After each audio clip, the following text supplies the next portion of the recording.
নমস্কার বন্ধুরা, invest Bengali YouTube চ্যানেলে আপনাদের আন্তরিক স্বাগত জানাই।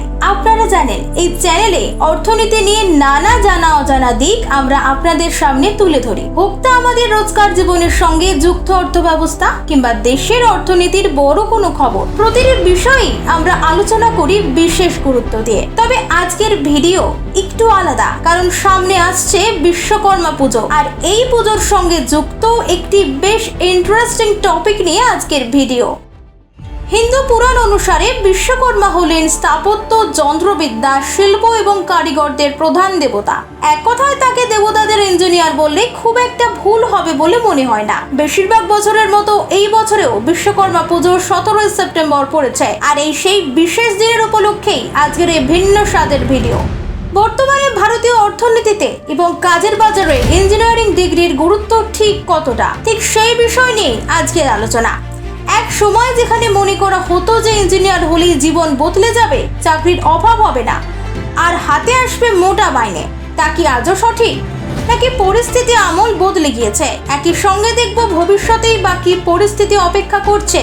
এই ভিডিওটা যেমন ইন্টারেস্টিং, ঠিক তেমন ইম্পর্টেন্ট। অভিভাবক বলুন বা স্টুডেন্ট, ভিডিও দেখে সহজেই পাবেন বর্তমান ভারতের চাকরির বাজার সম্পর্কে ধারণা। পাশাপাশি আমরা আলোচনা করব যে এখনো কিভাবে ইঞ্জিনিয়ারিং ডিগ্রি নিয়ে মোটা মাইনের চাকরি পাওয়া সম্ভব। সুতরাং বুঝতেই পারছেন ইঞ্জিনিয়ারিং এর শেখালিকাল নিয়ে আজকের কেস স্টাডি। তো চলুন অযথা আর দেরি না করে ভিডিও শুরু করে দেওয়া যাক।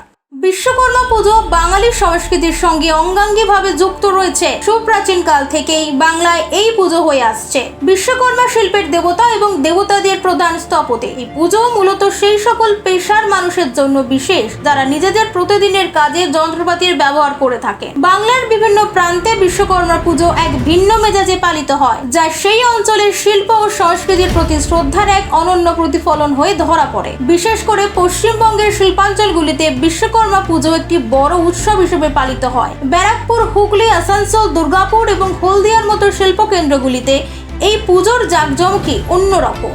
এই পুজোর দিন কারখানা বন্ধ থাকে এবং শ্রমিকরা একসঙ্গে মিলে পুজো ও ভোজের আয়োজন করেন। শিল্পাঞ্চলগুলিতে পুজো উপলক্ষে নানা ধরনের সাংস্কৃতিক অনুষ্ঠান, মেলা এবং প্রতিযোগিতার আয়োজন করা হয়। বিশ্বকর্মা পুজো কর্মীদের মধ্যে একতা এবং ভ্রাতৃত্বের এক বিশেষ বন্ধন তৈরি করে। এই এলাকাগুলোতে যেখানে কারখানা, ছোট বড় শিল্প প্রতিষ্ঠান এবং পরিবহন সংস্থাগুলি রয়েছে, সেখানে এই উৎসবের গুরুত্ব অনেক বেশি আর মহা ধুমধামে পালন করা হয়। তবে মনে রাখতে হবে যে বিশ্বকর্মা পুজো শুধু কারখানার যন্ত্রপাতি বা যানবাহনের পুজো নয়, এটি আর্ট, ক্রিয়েটিভিটি অ্যান্ড ইনোভেটিভ স্কিলের প্রতি শ্রদ্ধা জানানোর দিন।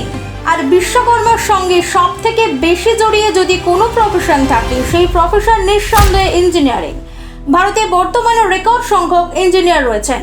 এমনকি মজার ছলে পর্যন্ত বলে দেওয়া হয় যে ভারতে কোথাও মানুষের ভিড়ে ডিল চললে তা কোনো ইঞ্জিনিয়ারের মাথায় গিয়ে লাগবে। যাই হোক, মজার থেকে সরে এসে দেখলো ভারতে ইঞ্জিনিয়ারের সংখ্যা প্রচুর, আর প্রতি বছর দেশের প্রায় 9,000 ইঞ্জিনিয়ারিং কলেজ থেকে ছাত্রছাত্রীরা গ্রাজুয়েট হয়ে সেই সংখ্যা 15 লাখ করে বাড়িয়ে চলেছে। ভারতের তরুণ তরুণীরা একসময় ইঞ্জিনিয়ার হওয়ার স্বপ্ন দেখতেন, কারণ এটি ছিল একটি উজ্জ্বল ভবিষ্যতের চাবিকাঠি। তাদের চোখে ছিল সেই স্বপ্ন যেখানে ভালো চাকরি, সম্মান আর সামাজিক প্রতিপত্তির নিশ্চিত। কিন্তু আজ সেই ছবিটা কিছুটা মলিন। এখন আর এই পেশায় সেই আগের মতো সুযোগ নেই। ফলে প্রতি বছর হাজার হাজার ইঞ্জিনিয়ারিং কলেজ থেকে যে লক্ষাধিক শিক্ষার্থী বের হচ্ছেন, তাদের অনেকেরই ভবিষ্যৎ আজ অনিশ্চিত। ভারতের ইঞ্জিনিয়ারিং সেক্টরের বর্তমান চালচিত্র। বর্তমানে ভারতীয় ইঞ্জিনিয়ারিং এবং ম্যানেজমেন্ট বাজার এক কঠিন বাস্তবতার মুখোমুখি।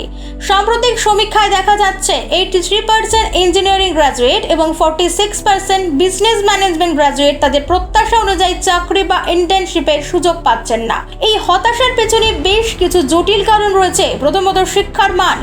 বেশিরভাগ ইঞ্জিনিয়ারিং কলেজের পাঠ্যক্রম বহু পুরনো এবং শিল্পক্ষেত্রের ফাস্ট চেঞ্জিং ডিমান্ডের থেকে অনেক পিছিয়ে।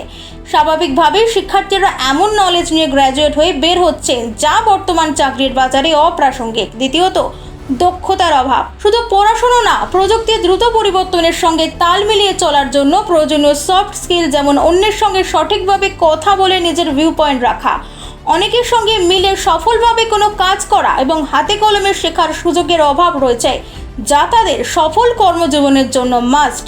তৃতীয়ত, ইঞ্জিনিয়ারদের সংখ্যা। প্রতি বছর প্রয়োজনের তুলনায় অনেক বেশি সংখ্যক ইঞ্জিনিয়ার পাস আউট করছে। ফলে এই বিপুল সংখ্যক প্রার্থীর ভিড়ে যোগ্যতার ভিত্তিতে চাকরি পাওয়া এক কঠিন লড়াই হয়ে দাঁড়িয়েছে। চতুর্থত, গবেষণার সুযোগের অভাব। ভারতে গবেষণা ও উন্নয়ন অর্থাৎ R&D ইনভেস্টমেন্টের পরিমাণ উন্নত দেশগুলির তুলনায় অনেক কম, যার কারণে রিসার্চ বেসড এমপ্লয়মেন্ট সীমিত। চ্যালেঞ্জের মধ্যেও আশার আলো।